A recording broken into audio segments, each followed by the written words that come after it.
नमस्कार, आप देख रहे हैं न्यूज़ 24। मैं हूं आप सभी के साथ विपेश माथुर और आइए तेजस 24 की शुरुआत करते हैं हमेशा की तरह इस वक्त की सबसे बड़ी खबर के साथ। और हमारी नजर है प्रधानमंत्री नरेंद्र मोदी के यूरोप दौरे पर। इसी से जुड़ी हुई बड़ी खबर है कि आज दौरे का तीसरा दिन है और इस दौरान प्रधानमंत्री नरेंद्र मोदी डेनमार्क में भारत नॉर्डिक समिट में हिस्सा लेंगे। इस पर सबकी नजर है, दुनिया की नजर है। भारत नॉर्डिक सम्मेलन भारतीय समय अनुसार शाम 4:15 बजे होने जा रहा है। मुलाकातों की तस्वीरें लगातार हम आपको दिखा रहे हैं जिसमें कई देशों के प्रधानमंत्री शामिल होंगे। इसके अलावा पीएम आज डेनमार्क से फ्रांस के लिए रवाना होंगे।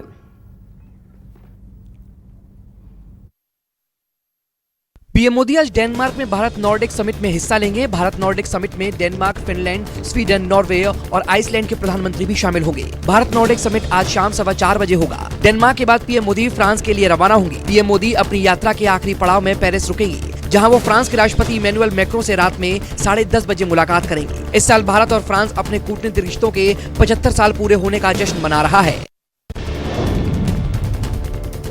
यूरोप दौरे के दूसरे दिन पीएम मोदी और डेनमार्क के प्रधानमंत्री मेटे फ्रेडरिक्सन के बीच प्रतिनिधिमंडल स्तर की बातचीत हुई।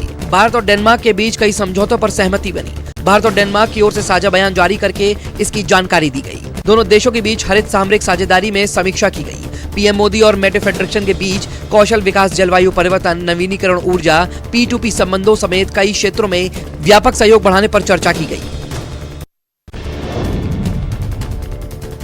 यूरोप दौरे के दूसरे दिन पीएम मोदी ने कोपेनहेगन में किंगडम ऑफ डेनमार्क की महारानी मार्गरेट द्वितीय से मुलाकात की। मुलाकात से पहले डेनमार्क की महारानी मार्गरेट द्वितीय ने पीएम मोदी का गर्मजोशी से स्वागत किया। वहीं प्रधानमंत्री मोदी ने महारानी के शासनकाल के 50 साल पूरे होने पर उन्हें बधाई दी। इस मौके पर पीएम मोदी और महारानी मार्गरेट ने द्वितीय के बीच कई मुद्दों पर चर्चा हुई।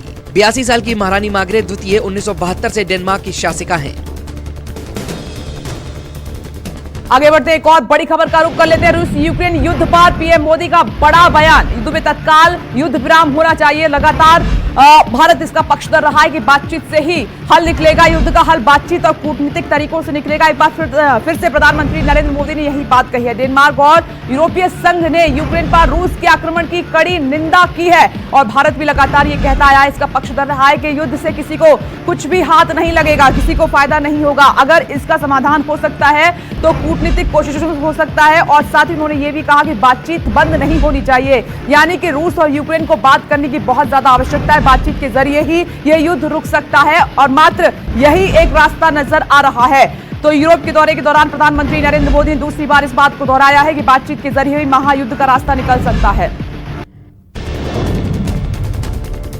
डेनमार्क में भी पीएम मोदी ने रूस और यूक्रेन युद्ध पर बड़ा बयान दिया। उन्होंने कहा कि रूस यूक्रेन में तत्काल युद्ध विराम होना चाहिए। पीएम मोदी ने कहा कि भारत लगातार युद्ध रोकने की अपील कर रहा है। उन्होंने कहा कि यूक्रेन संकट का समाधान सिर्फ बातचीत और कूटनीतिक तरीकों से निकल सकता है।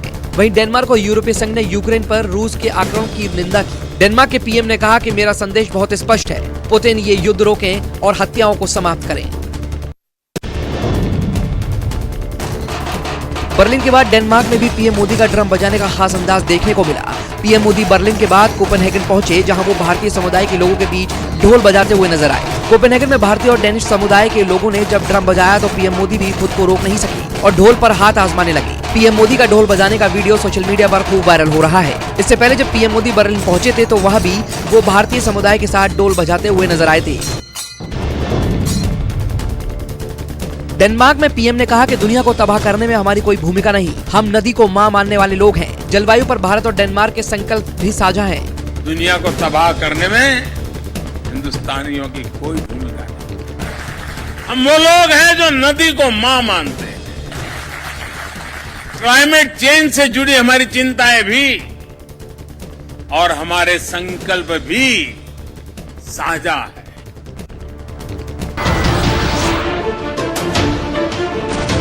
नमस्कार, मैं हूं मानक गुप्ता। अगर आपको हमारा ये वीडियो पसंद आया हो तो इसे लाइक और शेयर जरूर करें और हाँ, हमें सब्सक्राइब और फॉलो करना ना भूलें ताकि आप देश और दुनिया की कोई खबर मिस ना करें। तो जुड़े रहिए हमारे साथ और देखते रहिए न्यूज़ 24।